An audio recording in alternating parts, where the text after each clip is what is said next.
때는 2030년. 파리에서 베를린에 이르는 서유럽의 날씨가 이상하리만큼 더워지면서 한여름의 기온이 나날이 최고 기록을 갱신했다. 국제적 언론들은 이 사실을 우려하며 계속해서 보도했다. 런던을 떠나 케냐의 수도에 있는 나이로비 공항에 막 도착한 비행기에는 레헤마가 타고 있었다. 그녀는 영국에 몇 주간 머물며 친척들을 만나고 돌아왔다. 이민자의 눈으로 영국을 바라보니 세상이 얼마나 넓고 다양한지를 배우고 큰 통찰을 얻은 것만 같았다. 공항을 걸어 나오면서 레헤마는 100년 전만 해도 아프리카 대륙을 호령한 식민지 제국의 현재 모습이 케냐와 얼마나 다른지를 되새겨 보았다. 그녀는 많은 영국인이 여전히 물건을 구입할 때 현금을 사용하는 모습을 보고 놀랐다. 케냐인들은 오래전부터 휴대전화를 이용한 결제를 생활화했다. 이제는 휴대전화가 지갑을 대신하고 있었다. 그녀는 택시를 타고 집으로 가는 길에 택시기사와 이야기를 나누며 웃었다. 자신과 이웃 친구들 대부분이 온라인 학교에 다녔다고 영국인들에게 이야기했더니 제대로 이해하지 못했다는 등의 이야기였다. 케냐 나이로비 공항에서 수천 마일 떨어진 미국 뉴욕의 JFK 공항에서는 앙헬이 입국 수속이 끝나기를 기다리고 있었다. 그녀는 2주 후에 뉴욕 대학교에서 2년 동안의 이학석사 과정을 시작할 예정이다. 그녀는 수속이 끝나기를 기다리며 뉴욕 타임스를 읽었다.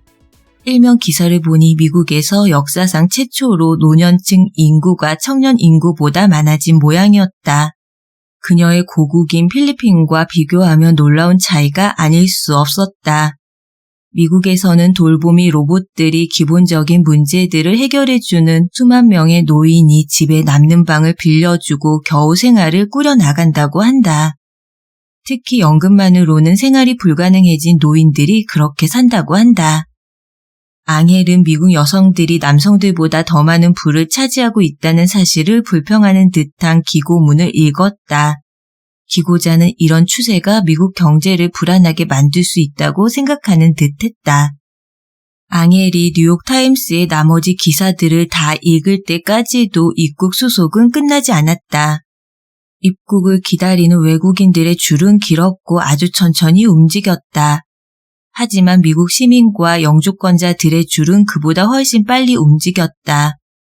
앙헬의 귀에 블록체인 기술이 입국 수속을 무척 간편하게 바꿨다는 잡담이 들려왔다.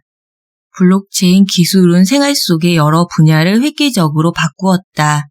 이제는 해외에서 구입한 물품에 대한 세금도 바로 처리될 뿐더러 수속을 마치고 짐을 찾아 공항을 나오면 예약해둔 자율주행 차량에 바로 올라탈 수 있었다. 오래전에는 세계가 부강한 국가와 그렇지 못한 국가로 깔끔하게 나뉘었다. 출생률은 높았고 현직 노동자의 수가 은퇴자의 수보다 많았으며 사람들은 주택과 자가용을 갈망했다.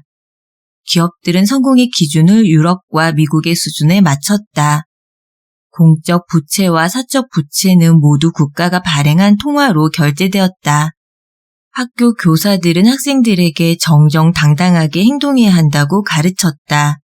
우리는 그런 법칙이 처음 사회생활을 시작하고 가정을 꾸리며 자녀들을 키워 독립시키고 은퇴할 때까지 통용될 거라고 생각했다. 그 익숙했던 세상은 새로운 법칙들이 이끄는 새롭고 당혹스러운 현실에서 빠르게 사라지고 있다. 우리가 깨닫지 못하는 사이에 대부분의 국가에서는 노년층 인구가 청년층 인구보다 많아지고 여성들은 남성들보다 더 많은 재산을 소유할 것이다. 아시아의 중상층 시장은 미국과 유럽을 합한 것보다 커질 것이다.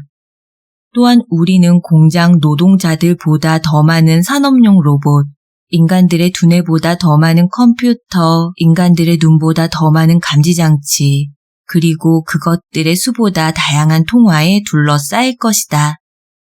그것이 바로 2030년의 세계다. 2030년은 예측할 수 없을 정도로 먼 미래가 아니다. 우리는 코앞에 있는 미래의 기회와 도전 모두에 대해 준비해둘 필요가 있다. 오늘날 우리가 아는 세상은 2030년이 되면 사라지고 사람들은 지난 날을 돌아보며 세상이 그렇게 급박하게 돌아갈 때 나는 뭘 하고 있었지? 라고 자문할 것이다. 2030년에는 사하라 사막 이남 지역이 세계에서 인구 밀도가 가장 높은 지역 중 하나가 될 것이다. 그렇게 되면 중국과 한국, 일본 등이 포함된 동아시아 지역에서 비슷한 현상이 나타났던 20세기 말과는 다른 상황이 펼쳐질 것이다. 물론 아프리카의 케냐나 나이지리아 같은 나라의 출생률은 시간이 지날수록 낮아지고 있지만 대부분의 다른 나라들과 비교하면 여전히 훨씬 많은 아이들이 태어나고 있다. 게다가 이 지역에 사는 사람들의 기대 수명은 놀라울 정도로 늘고 있다. 인구 규모만으로는 큰 변화가 일어나지 않는다고 생각하는 사람들도 있을 것이다. 그렇다면 미래의 사람들이 얼마나 많은 돈을 벌고 그 사람들의 수가 얼마나 많아질지 생각해보자. 2030년 무렵에는 아시아 시장이 일본을 제외하더라도 규모가 엄청나게 커져서 세계 소비 시장의 무게중심이 동쪽으로 옮겨갈 것이다. 기업들은 시장의 흐름을 따라갈 수밖에 없으니 대부분의 새로운 상품과 서비스는 아시아 지역 소비자들의 취향을 반영할 것이다. 여기서 잠시 더 생각해보자. 이런 추세에 서로 얽혀있는 상황들이 맞물리면 어떤 현상들이 나타날까? 세계 대부분의 지역에서 낮아지는 출생률은 우리가 점점 더 빠르게 노령화 사회로 진입하고 있음을 의미한다. 이런 인구 통계학적 변화의 상당 부분은 여성들이 주도하는데 점점 더 많은 여성들이 교육을 받고 가정 밖으로 경력을 개척하고 있으며 더 적은 자녀를 출산하고 있다. 우리가 미처 깨닫기도 전에 남성 백망장자들보다 여성 백망장자들의 수가 더 많아질 수도 있다. 부는 역시 도시 지역으로 집중된다. 전 세계 도시 지역의 인구는 일주일에 평균 150만 명씩 늘고 있다. 도시 지역이 차지하는 면적은 지구 전체 토지의 1%에 불과하지만 전체 인구의 55%가 거주하며 에너지 소비 및 탄소 가스 배출의 80%를 차지한다. 바로 이 때문에 기후 변화를 개선하려고 노력할 때 도시 지역이 항상 먼저 거론된다. 한편 각 세대는 각기 다른 다양한 열망이나 포부를 드러낸다. 무언가를 소유하기보다는 공유경제를 주장하는 밀레니얼 세대에 많은 관심이 쏠리고 있지만 이들에 대한 관심은 지나친 것일 수도 있다. 인구 비율로 봤을 때 향후 10년 안에 가장 많은 비중을 차지하는 세대는 60세 이상 노령 인구가 될 것이다. 현재 미국의 부의 80% 이상을 차지한 이들은 전 세계적으로 가장 큰 소비자 집단인 이른바 실버 시장을 만들어내고 있다. 이제는 대기업이든 중소기업이든 계속 살아남고 싶다면 노년층에 더 많은 관심을 돌려야 한다. 모든 것이 이미 시작되었고 바로 우리 코앞까지 와 있다는 사실을 명심하자. 1장 출생률을 알면 미래가 보인다. 20세기 이후 전 세계 인구는 무시무시하게 증가해왔다. 1820년에는 전 세계 인구가 약 10억 명이었다. 100년 후에는 세계 인구가 20억 명으로 불어났다. 대공황 시대와 제2차 세계대전이라는 잠깐의 공백기 이후 인구 증가율은 엄청나게 속도를 내기 시작했다. 1960년에 30억 명, 1975년에 40억 명, 1987년에 50억 명, 2000년에 60억 명, 그리고 2010년에는 70억 명까지 불어났다. 1968년 스탠퍼드 대학교 교수 폴 에를리히와 앤 에를리히는 인구 폭발이라는 책을 발표해 큰 반향을 불러일으켰는데 책 표지에는 억제할 것인가 아니면 멸망할 것인가 라고 쓰여 있었다. 이후 각국 정부와 대다수의 국민들은 불가피하다고 생각해온 문제를 심각하게 바라보게 되었다. 지구는 이제 초만원이었고 인간들은 스스로는 물론 수백만 종에 달하는 식물과 동물종의 멸망을 앞당기고 있었다. 그렇지만 2030년을 바라보는 지금 우리는 출생률 저하와 맞닥뜨리고 있다. 앞으로 수십 년 동안 세계 인구는 1960년과 1990년 사이에 늘어난 인구수의 절반 이하 정도만 증가할 것이다. 일부 국가에서 이민자들의 비율이 상당히 높은 사실을 감안하면 실질적으로는 인구수가 줄어든다. 예를 들어 1970년대 이후 미국 여성들은 평균적으로 가임 기간 동안 2명 이하의 자녀를 낳았는데 이 정도 출생률로는 세대 교체를 장담할 수 없다. 전 세계 많은 국가의 상황도 비슷하다. 브라질, 캐나다, 스웨덴, 중국, 그리고 일본 같은 국가에서는 앞으로 노년층을 누가 돌보며 그들의 연금을 누가 부담하게 될지 진지하게 고민하기 시작했다.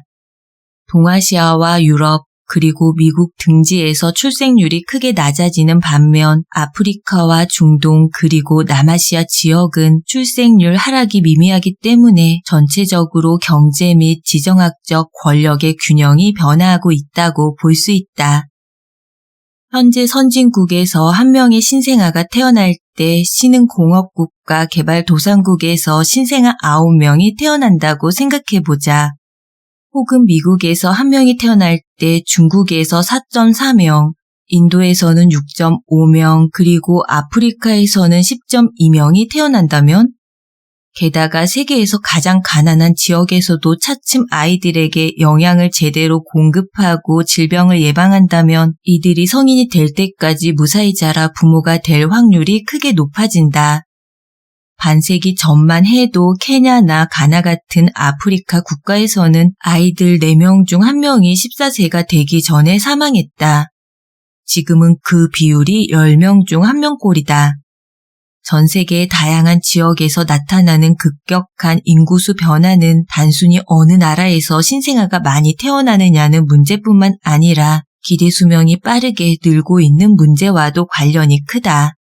예를 들어 1950년대에는 세계에서 가장 낙후한 지역에서 태어난 사람들의 기대 수명은 가장 발전한 국가와 비교해 평균 30년 이상이나 적었다. 이제는 그 차이가 17년 정도다. 1950에서 2015년에 유럽의 사망률은 3% 정도 낮아졌지만 아프리카에서는 무려 65%나 낮아졌다. 모든 연령대의 사망률이 낮아지면서 가장 가난하고 어려운 국가에서도 기대 수명이 점점 높아지고 있다. 돈의 힘이 세상을 움직인다. 당연한 이야기지만 돈은 출생률에 대단히 중요한 역할을 한다. 2018년 뉴욕타임스가 한 설문조사를 했다. 미국인들이 자녀를 더 적게 가지거나 아예 갖지 않는 이유를 밝히기 위해서였다. 조사 결과 가장 큰 5가지 이유 중 4가지는 돈 문제와 관련이 있었다. 임금이 물가 상승률을 따라잡지 못하는 상황에서 갚아야 할 학자금 대출금까지 겹치면 대학을 졸업하고 부부가 함께 정규직으로 돈을 벌어도 안정적인 가정생활을 꾸리기가 정말 어렵습니다. 아내와 함께 직장생활을 하는 29살의 데이비드 칼슨의 말이었다. 젊은 저소득층 가정 역시 자녀 갖는 것을 두려워한다. 이들은 제대로 된 가정을 꾸리든지 아니면 다른 중요한 일에 돈을 쓰든지 양자택일 해야 하는 상황에 처한다. 예를 들어 루이지애나주 베턴로지 토박이인 브리트니 버틀러는 가족 중에서 유일한 대졸자다.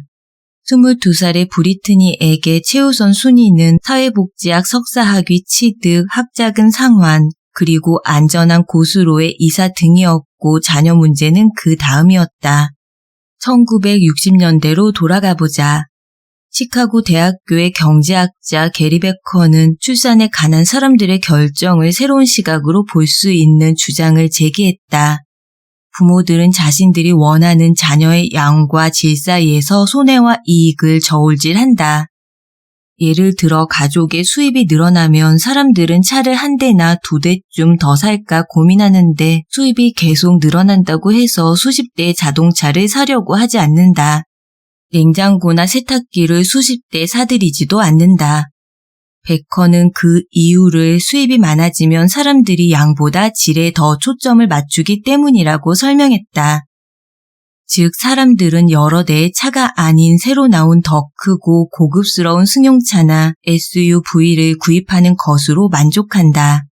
이를 자녀들에게 적용하면 사람들은 더 적은 자녀에게 더 많은 관심과 지원을 하고 싶어 한다고 말할 수 있다. 자녀들의 양과 질 사이의 관계는 자녀들의 실효 가격이 수입과 함께 올라가는 가장 중요한 이유가 된다는 것이 베커의 주장이다. 다시 말해 부모들은 수입이 많아지면 자녀에게 더 많이 투자하고 더 나은 기회를 마련해주고 싶어 한다. 게리 베커는 인간 행동에 대한 이런 통찰력으로 1992년에 노벨 경제학상을 수상했다. 그는 출생률 같은 복잡한 문제에 대한 처방에서 사람들의 선호도와 문화적 규범, 그리고 가치의 역할 등을 무시하긴 했지만 어쨌든 중요한 사회적 경향을 지적했다. 많은 부모가 이제 시간과 자원을 이전보다 적은 자녀들에게 투자하며 자녀들에게 성공으로 이어질 가능성이 있는 최선의 기회를 제공하려 한다. 그것이 대학 등록금 준비든 아니면 과외 수업이나 특별활동이든 상관없이 말이다. 메릴랜드 대학교의 사회학자 필립 코어는 이렇게 설명한다. 우리는 아이들이 불평등이 심해지는 환경 안에서 경쟁할 수 있도록 더 많이 투자하여 최선의 기회를 제공하고 싶어 합니다. 이런 관점에서 보면 아이들은 순현재 가치와 수익률을 가진 투자의 대상인 셈이다. 자녀의 수에 대한 부모들의 결정을 이해하려면 부모가 자녀 한 명당 얼마만큼의 돈을 써야 하는지를 계산하는 것이 좋다. 2015년 미국 연방정부는 미국 가정이 자녀 한 명을 17세까지 키우는데 드는 평균 비용이 23만 3,610달러에 달한다고 추산했다. 아이를 대학교까지 보내려면 그 액수는 2배 이상 뛰어오를 수 있다. 나는 우리 가족의 수입과 지출을 컴퓨터에 기록하는데 앞으로 두 아이가 등록금이 비싼 대학교를 졸업한다고 가정하면 아이 하나당 적어도 50만 달러 이상을 지출하게 된다는 놀라운 계산 결과가 나왔다. 나는 똑같은 수익과 조건에서 두 딸이 없는 상태를 가정하고 다시 계산해 보았다.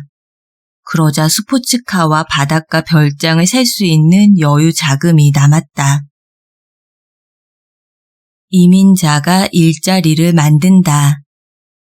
구글과 인텔, 이베이, 페이스북, 그리고 링크드인과 테슬라 등은 두 가지 공통점이 있다. 이 기업들은 미국 경제에 혁명을 일으켰으며 창업자 혹은 공동 창업자가 이민자 출신이다. 이들이 없으면 전 세계 경제는 크게 달라질 것이다. 미국의 모든 첨단 기술 관련 신생 기업들의 23%는 이민자들이 창업했으며 특정 지역에서는 그 비율이 더 높다. 예컨대 캘리포니아에서는 40%, 매사추세츠에서는 42%, 뉴저지에서는 45%의 기업을 이민자들이 세웠다는 것이 카우프만 재단과 베이 에이리어 카운실 경제연구소의 조사 결과다. 또한 중립을 표방하는 연구소인 미국 정책재단에 따르면 2016년 미국에서 선정된 유니콘 기업, 그러니까 10억 달러 이상의 가치를 지닌 비상장 기업 87개 중 44개를 이민자들이 세웠다. 이 44개의 신생 기업을 세운 이민자 출신 창업자 중 23명은 대학이나 대학원 진학을 위해 미국으로 건너왔으며 국적별로 보면 인도가 제일 많고 그 다음이 캐나다, 영국, 독일, 그리고 이스라엘 순이다. 그중 한 사람인 데이비드 힌다위는 1944년에 이라크 바그다드의 한 유대인 가정에서 태어났다. 그의 부모는 그를 데리고 1951년에 신생 독립국인 이스라엘로 이주했고 그는 이스라엘 공군으로 복무했다.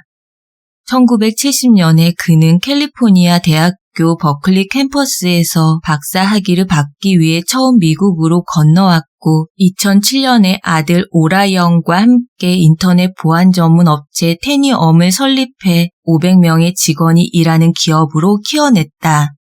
이민자들은 보통 직접 기업을 세우고 경영자가 되려 하기 때문에 국가 경제에 많은 도움이 된다. 미국 할림원의 종합보고서에 따르면 특허 출원 기록만 봐도 이민자들이 더 창의적이며 이민자들이 더 혁신적인 이유는 특별히 더 뛰어난 능력을 물려받아서가 아니라 과학과 공학 분야에 집중하기 때문이라고 한다. 이민이란 행위 자체가 순수한 기업가의 도전 정신과 비슷하다. 온라인 취업 소개 사이트로 유명한 링크드인의 공동 창업자 리드 호프먼은 2013년 일간지 워싱턴 포스트에 기고한 글에서 다음과 같이 말했다. 익숙해진 모든 것들을 내려놓고 다른 곳에서 새로 시작을 한다. 성공하려면 새로운 사회에 녹아들 필요가 있으며 기술을 습득해야 한다. 때로는 즉흥적으로 선택해야 할 때도 있는데 이민 그 자체와 마찬가지로 대담한 계획과 결단이 필요하다. 미국 할림원은 1997년에 작성한 보고서를 통해 이민자들이 미국 경제에 미치는 이민자들의 영향력을 긍정적으로 평가했고 2017년 보고서에서는 이렇게 분석했다. 미국의 이민자들이 오지 않을 경우 국내 총생산이 크게 하락하고 1인당 국내 총생산 역시 마찬가지가 될 것이다. 노동력 확보에 거의 도움이 되지 않는 노년층 인구가 점점 더 늘고 있기 때문이다. 이민자들이 들어옴으로써 아이들의 양육과 음식 준비, 청소, 수리, 그리고 건축에 관한 비용이 많이 절감된다고 볼 수 있다. 미국 경제에서 중요한 위치를 차지하는 부동산 시장에서 새로운 이민자들과 그 자녀들의 독립이 주택 수요를 견인하고 있다. 또한 이민자들이 아이들을 맡아 돌봐주지 않으면 미국 중상층 가정에 일하는 엄마들이 직장에서 제 몫을 충실히 하기 어려울 것이다. 2030년 미국의 경제는 창의적이고 역동적인 이민자들에 더 많이 의지할 것이다. 물론 국경을 가로막는 장벽을 건설하자는 목소리가 잦아들 때 가능한 일이겠지만. 2장 밀레니얼 세대보다 중요한 세대. 세대를 바라보는 관점의 변화. 우리는 역사상 유례가 없이 혼란한 갈림길 위에 서 있다. 상대적으로 규모가 비슷한 여러 세대가 활동 무대를 공유하며 세계에 미치는 영향력을 두고 경쟁하고 있다. 이 세대들은 자신들이 성년이 되었을 때와 현재의 상황 모두에 맞춰 특정한 방식으로 행동한다. 소설가 존 더스 페서스는 이렇게 썼다. 세계관은 개인이 아닌 세대의 작품이다. 그렇지만 우리 각자는 좋건 나쁘건 그 세계에 벽돌 하나씩을 더하고 있다. 기업들은 두 가지 문제에 동시에 직면했다. 밀레니얼 세대 소비자들의 행동을 제대로 따라가지 못할 뿐더러 지금까지 어느 세대보다도 오래 살고 많은 소비를 해온 나이든 세대에 어떻게 접근해야 할지도 잘 모른다. 사람들이 흔히 생각하는 65세부터의 은퇴 생활이라는 기준은 더 이상 의미가 없을 수도 있다. 이 문제가 복잡한 이유는 두 세대 집단에 공통점이 없기 때문이다. 린다 번스타인은 2016년 포브스의 베이비붐 세대에 대한 불만 폭발이라는 제목의 기사를 실었다. 많은 젊은이가 베이비붐 세대에 분노하며 금융시장에서의 기후변화 그리고 불안한 경제 상황에 이르는 모든 것을 이들의 탓으로 돌린다는 내용이었다. 여기에는 정치적 갈등도 개입되었다. 평균적으로 젊은 사람들은 더 진보적이고 부모와 할아버지 세대가 대중의 인기에만 영합하는 선동형 정치가들과 새로운 형태의 국가주의 그리고 이유 없는 차별을 지지한다고 생각하는 경향이 있다. 게다가 2008년에 일어난 금융위기는 모든 세대가 부모 세대보다 재정적으로 더 안정된 상황을 누릴 수 있다는 오래된 믿음의 의문을 던졌다. 그렇지만 각 세대는 상대의 자기 중심적 태도와 재정에 대한 투명하지 못한 태도를 문제 삼으며 서로 손가락질하고 있다. 2030년이 다가오면서 젊음과 나이 듦에 대한 일반적인 정의가 사라지면 세대 간의 역학 관계도 바뀔 것이다. 우리는 더 이상 활력과 젊음을 동의어로 볼 수 없을 뿐더러 쇠퇴를 나이 든 사람의 전유물로만 볼 수도 없게 되었다. 새로운 기술이 발전함에 따라 은퇴와 노인 의학에 대한 우리의 관점도 바뀔 것이다. 여기서 잠시 우리의 부모와 조부모 세대가 지구에서 가장 생산적이고 활기찬 세상을 머릿속으로 그려보자. 그리고 최첨단 기술의 세계에서 성장한 밀레니얼 세대가 사업을 시작하면서 특히 60세 이상의 노년층을 주요 고객으로 여기는 장면도 상상해보자. 직원을 고용하는 데 나이가 조건이 되지 않는 세상, 예컨대 70세 이상의 사람들이 새롭게 취업하는 세상이 전혀 이상하지 않은 광경은 어떤가? 연간 15조 달러에 육박할 것으로 추산되는 이 60세 이상 사람들의 구매력을 과연 어떻게 구체화할 수 있을까? 과연 노령화는 새로운 빛이 될까? 아니면 반대로 그늘이 될까?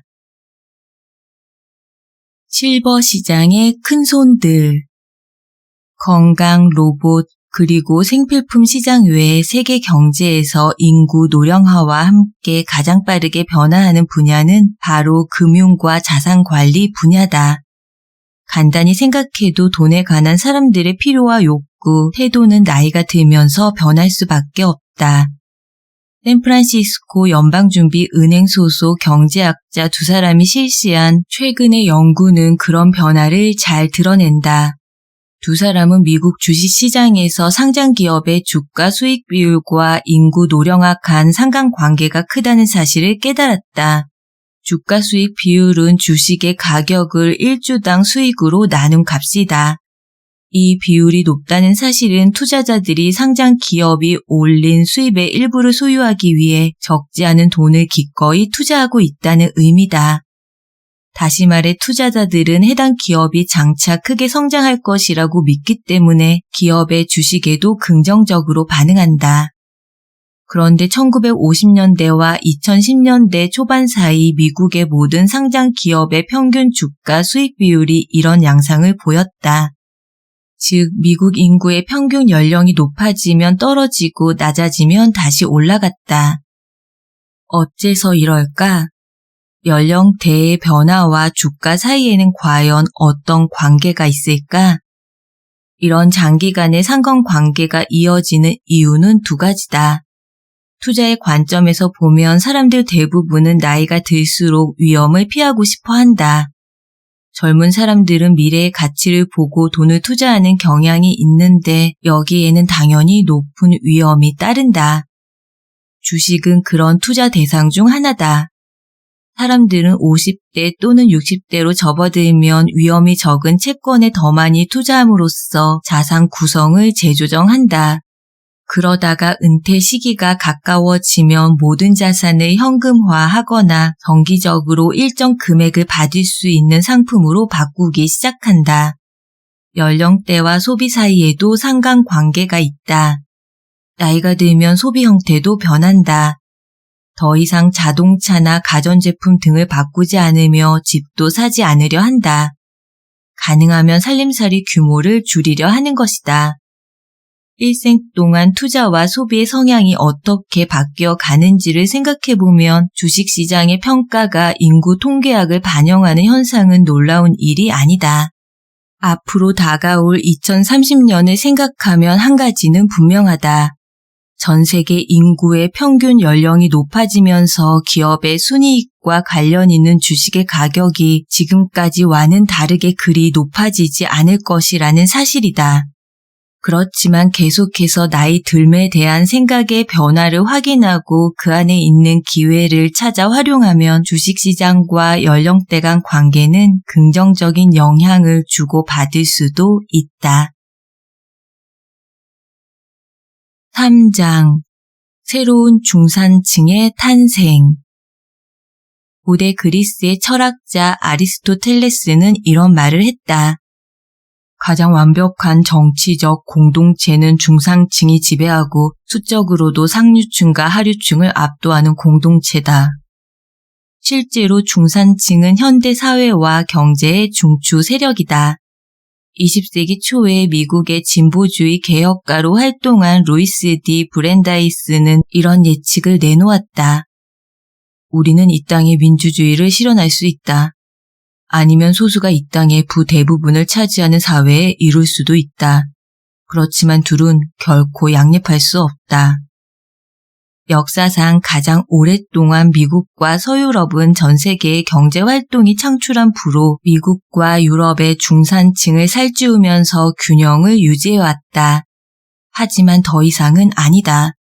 미국과 유럽의 중산층은 여전히 세계에서 가장 부유하지만 더 이상 성장하지 못하고 있으며 그 위상도 점점 흔들리고 있다. 반면에 신흥공업국 시장에서는 매년 1억 명 이상이 새롭게 중산층으로 진입하고 있고 이미 중산층에 진입한 사람들의 수입도 가파르게 늘고 있다.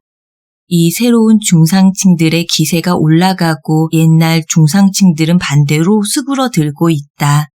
지금은 전 세계 중산층이 주로 미국과 유럽에 몰려있지만 2030년이 되면 중국과 인도 그리고 일본을 제외한 아시아 지역이 물가 상승률을 감안해도 전 세계 소비 구매력의 절반 이상을 차지할 것이다.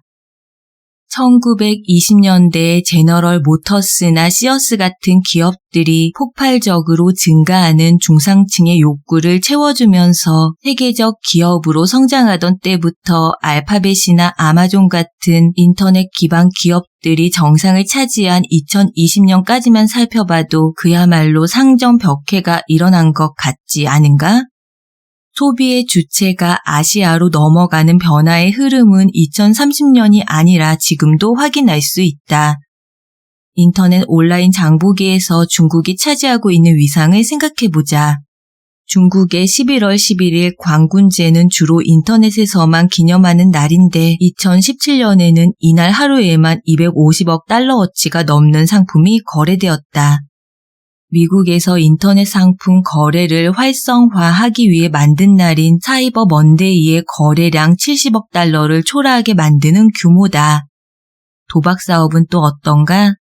중국 남부의 마카오가 연간 도박 관련 사업으로 올리는 수익은 330억 달러로 저 유명한 미국 라스베거스의 70억 달러를 훨씬 웃돈다.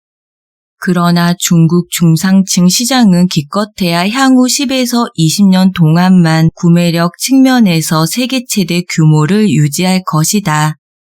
인도에서 젊고 교육 수준이 높은 인구가 증가함에 따라 경제가 성장하여 2030년에는 인도가 가장 매력적인 신흥공업국 시장이 될 것이다. 4장 더 강하고 부유한 여성들. 미국에서는 대부분의 학부와 대학원 학위를 여성들이 받고 있으며 결혼한 여성의 40% 이상이 남편보다 많은 소득을 올리고 있다. 여성들은 남성들보다 빠르게 부를 축적하고 있으며 2030년이 되면 전 세계 부의 절반 이상을 소유할 것이다. 여성들은 점점 더 수준 높은 교육과 사회생활 참여, 그리고 적은 출산을 바라고 있다. 또한 여성이 남성보다 오래 사는 경향도 중요한 영향을 미친다. 지금 이 글을 읽고 있는 여성의 수명을 장담할 수는 없지만 평균적으로 여성은 사는 곳에 따라 남성보다 4에서 7년쯤 더 살 수 있다. 수명이 중요한 이유는 그 기간 동안 일을 더 할 수 있고 저축도 더 많이 해 결국 더 많은 재산을 모을 가능성이 높기 때문이다. 또한 수명의 차이 때문에 여성이 남성 동거인이나 남편이 사망한 후 유산을 상속받을 확률도 더 높다. 세상의 모든 여성에게 아주 좋은 소식이 있을 때 나는 이렇게 애둘러 말하곤 한다. 간단하게 말해 2030년에는 여성들이 현재보다 더 부유해질 것이다. 좀 더 정확히 말하면 지금의 여성들이 편안한 생활을 즐길 수 있을 정도의 재산을 축적할 확률이 어머니나 할머니 세대보다 높다는 뜻이다. 물론 나 자신을 포함한 남성들에게는 나쁜 소식이 될 수도 있다. 남성들이 장차 더 가난해지거나 재산이 거의 늘지 않게 된다는 정도가 아니다. 늘 그렇지만 평균적으로 많은 남성들이 같은 나이의 여성들보다 빨리 생을 마감할 것이다. 그렇게 세상을 떠난다면 남은 재산을 누가 차지할지 생각해보라. 여성의 강화된 경제적 지위가 실제로 2030년의 시장에 영향을 미칠 수 있을까? 여성은 금성에서 왔고 남성은 화성에서 왔다고 믿는다면, 그러니까 여성과 남성은 돈을 사용하는 방법이 다르다고 생각한다면 그럴 것이다. 소비와 저축, 투자의 측면에서 여성이 남성과 얼마나 다른지 살펴보자. 남성과 여성 중 어느 쪽이 사치품에 더 많은 돈을 쓸까? 수업 시간에 이 질문을 던지면 대부분 의견이 반반으로 갈린다. 학생들 절반 정도는 남성이라고, 그리고 다른 절반은 여성이라고 대답한다. 나는 여성과 남성의 행동에 관한 질문에 대한 올바른 대답은 대부분 상황에 따라 달라진다고 말한다. 사실 그것이 대부분의 질문에 대한 최선의 대답이다. 예를 들어 통계 결과에 따르면 대부분의 국가에서 여성은 옷이나 장신구, 보석 등에 돈을 더 많이 쓰고 남성은 자동차 같은 좀 더 큰 장난감에 돈을 더 많이 쓰는 경향이 있다. 그런데 자동차를 사치품에 포함시키면 남성은 사치품에 돈을 더 많이 쓰는 셈이며, 그렇지 않다면 여성이 옷이나 보석 등과 같은 사치품에 남성보다 돈을 더 많이 쓰는 셈이다. 따라서 남성과 여성의 가장 큰 차이점은 여성은 사치품을 더 다양하고 많은 품목으로 나누어 생각한다는 점일 것이다. 여성은 또한 교육, 건강, 보험 등 비용이 많이 들지만 중요한 일들에서도 다른 방식으로 돈을 쓴다. 자신만의 유익이 아니라 아이들과 그 다음 세대의 유익을 위해 교육 같은 분야에 남성보다 과감하게 지출한다. 또한 자신의 건강에도 많이 투자하며 부모와 자녀, 손주들의 건강 관리에도 많이 신경 쓴다. 여성은 또한 재산상 피해나 상해 보상보다는 장애나 사망을 더 포괄적으로 보장해주는, 그래서 결국 보험료가 더 높은 보험을 선호한다. 전체적으로 여성은 안전이나 안정을 뚜렷하게 선호한다.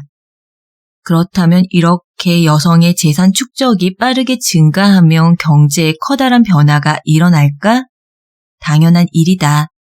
교육과 건강, 보험 관련 지출이 미국 경제의 30%를 차지한다는 사실을 기억하자. 향후 10년간 여성이 더 많은 재산을 축적하면 이 분야들은 여성의 늘어나는 지출을 통해 이익을 얻을 것이다.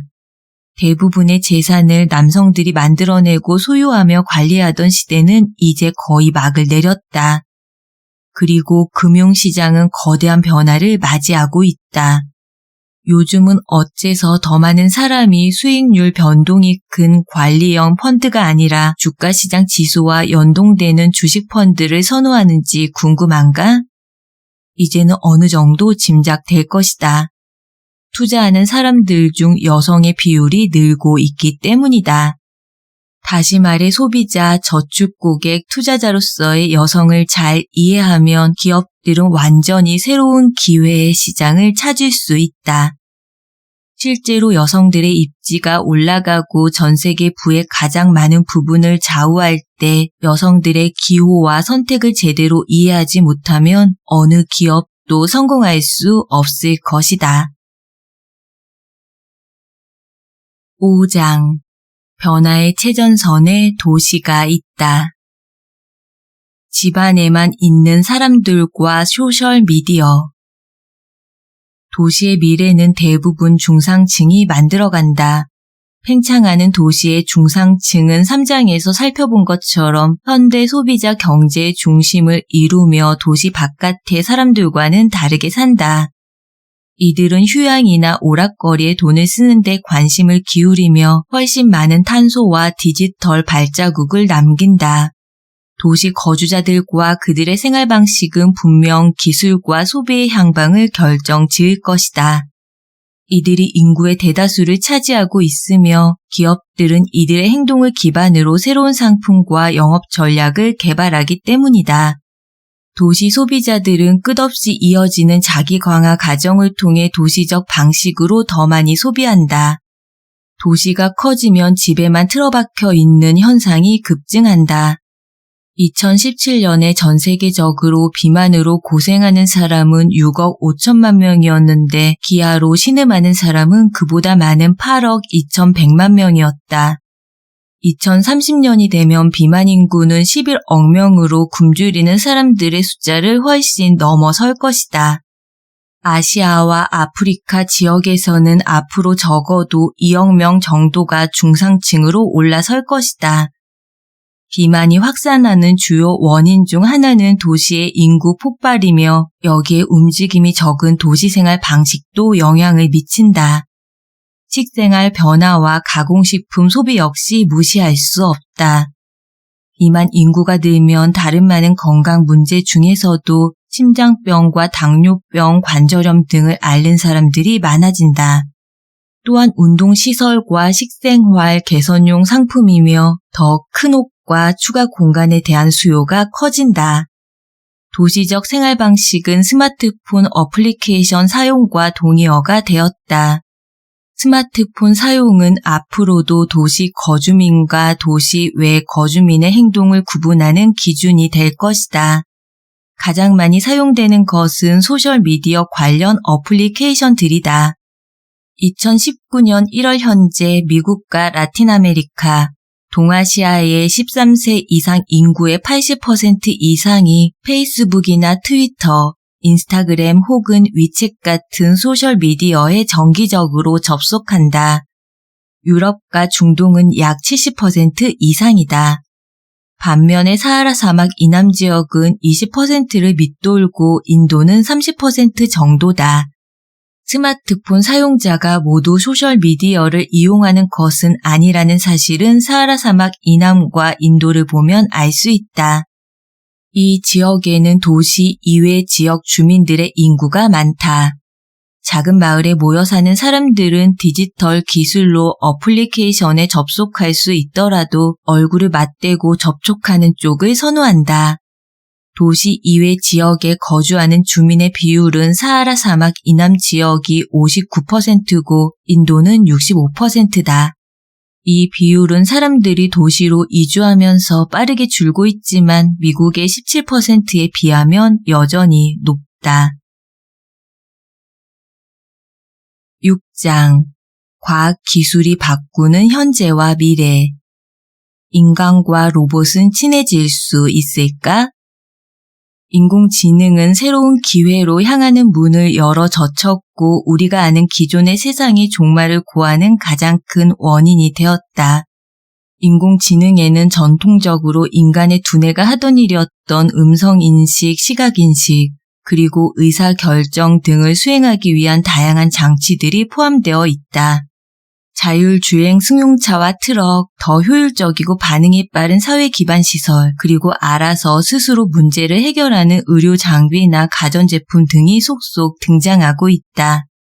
일부 미래학자들은 특이점, 즉 인공지능이 더 복잡하고 정교하게 진화해 말 그대로 인간을 무용지물로 만드는 순간이 곧 우리가 아는 세상의 종말이 될 것이라고 예측한다. 그때가 되면 기계장치가 다른 기계장치를 만들고 통제할 것이다. 1965년 컴퓨터 과학자 어빈 굿은 이렇게 주장했다. 그런 장치야말로 인간에게 필요한 마지막 발명품이다. 그의 동료 앨런 튜링은 제2차 세계대전 당시 나치 독일의 암호 생성 장치 이니그마를 해독하고 오늘날 사용하는 컴퓨터 장치의 기틀을 닦은 천재 과학자인데 1951년에 인공지능이 인간의 나약한 힘을 능가해 결국 인간을 지배할 것이라고 단언했다. 이론 물리학자 스티븐 호킹은 인공지능이 인류의 종말을 앞당길 수도 있다는 의견을 피력했다. 인간과 세상의 종말은 차치하더라도 인공지능이 획기적 변화를 가져올 것이라는 데는 의심의 여지가 없다. 지금 이 순간에도 수많은 인간 과학자가 스스로 배우고 응용하는 인공지능을 갖춘 기계장치를 끊임없이 개선하고 발전시키고 있다. 외과 의사는 세상에서 가장 복잡하고 정교한 일 중 하나를 한다. 이들이 제 몫을 하기 위해서는 적어도 10년 이상의 교육과 현장에서의 훈련 과정이 필요하다. 2016년 국제전기전자공학회가 내놓은 보고서에 따르면 로봇을 이용한 수술이 가능해졌다. 로봇이 자체적인 시각과 도구, 지능을 이용해 돼지 작은 창자의 상처를 꿰매는 수술을 진행했다. 더 중요한 건 이 자율형 수술 로봇이 똑같은 수술을 집도한 인간 의사보다 뛰어난 솜씨를 발휘했다는 사실이다. 외과 의사의 봉합 솜씨는 로봇에 비해 일정하거나 꼼꼼하지 못했고 상처가 다시 터질 위험도 더 컸다.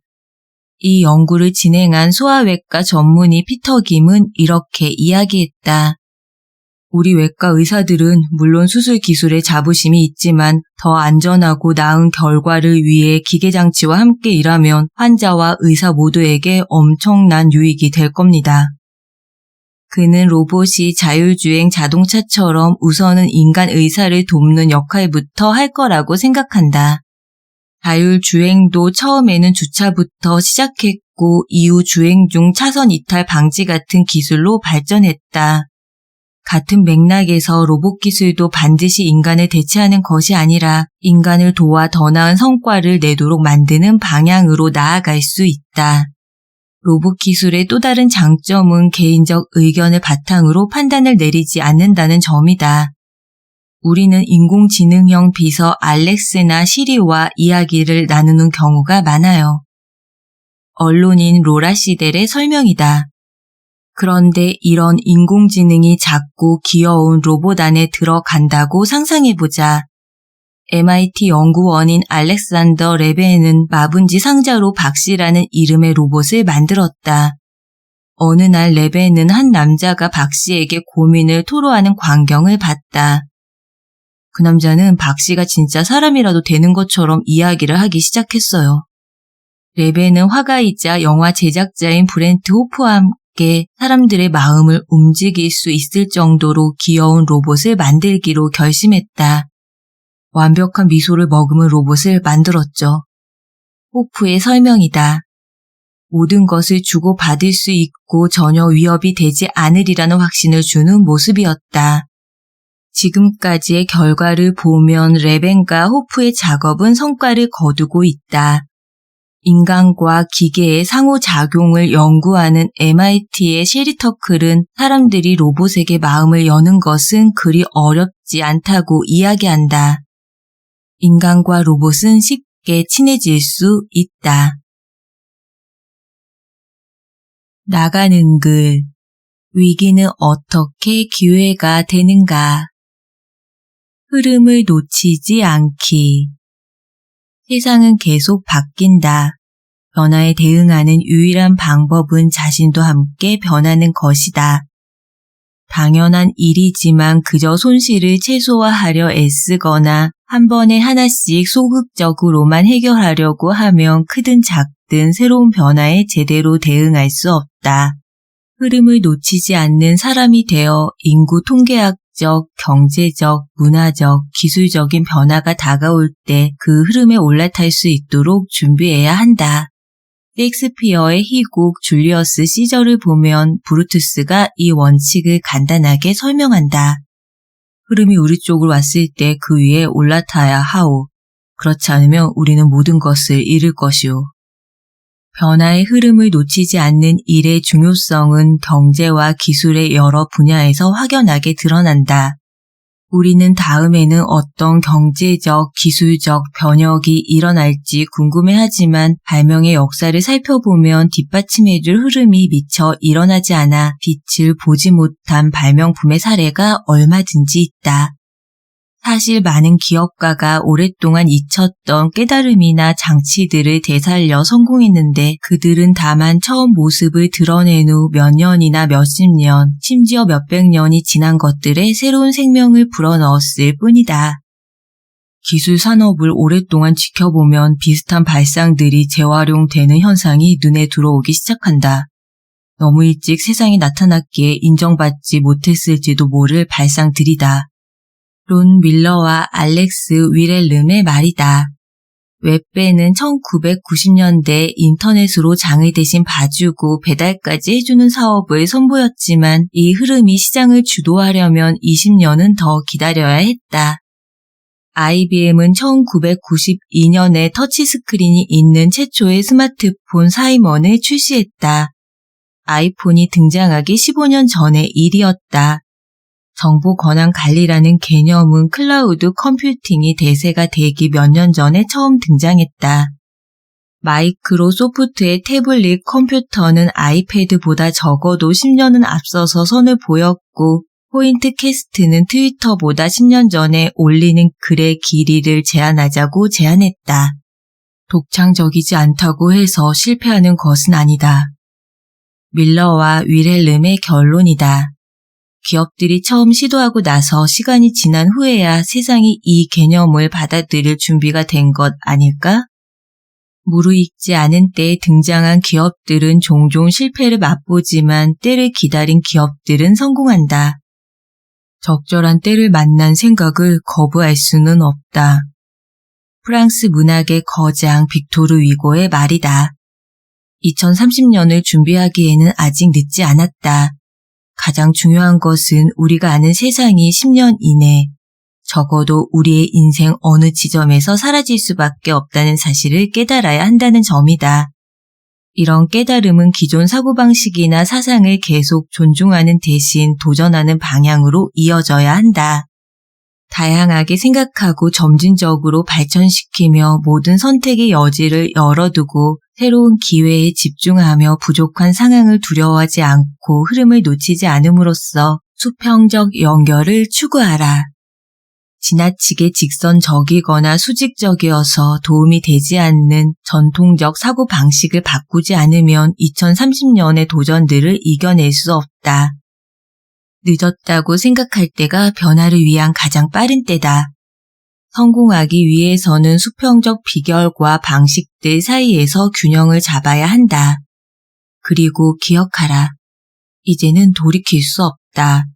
우리가 아는 세상은 변하고 있으며 결코 원래의 모습으로 돌아가지 않는다는 사실을.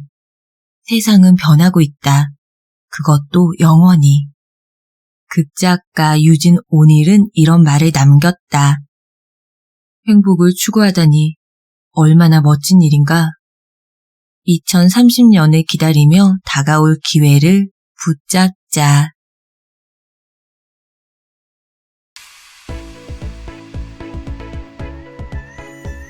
오늘 설의 책방에서 여러분과 함께한 책은 마우로 기엔 지음, 우진아 옹김, 리더스북 출판, 새로운 부와 힘을 탄생시킬 8가지 거대한 물결이라는 부제가 붙은 2030 축의 전환입니다. 글로벌 트렌드 및 국제 비즈니스 전략 분야의 세계적인 전문가인 저자는 이 책에서 앞으로 세계의 축이 미국과 유럽에서 아시아와 아프리카로, 젊은 세대에서 나이든 세대로, 남성에서 여성으로 이동하고 상시적 발명과 기술 혁신이 소유나 화폐에 대한 기존의 개념을 뒤바꿀 것이라고 설명합니다. 미래에 대한 불확실성을 인정하되 기회를 발견하고 대비하며 긍정적인 변화를 추구하면 거대한 시대적 흐름 속에서 우리는 새로운 부와 성공의 열쇠를 손에 쥐게 될 것입니다. 한 권의 책을 통해 미래에 대한 고민과 기회, 변화의 필요성을 깨닫게 된 이 시간, 여러분들의 오늘이 멋진 미래를 위해 파도를 타듯이 흥미진진한 모험과 즐거움으로 가득하시길 바랍니다. 세상은 뷰티풀, 인생은 원더풀. 당신이 최고입니다. 이 영상이 도움이 되셨다면 구독과 좋아요로 설의 책방과 함께 해주세요.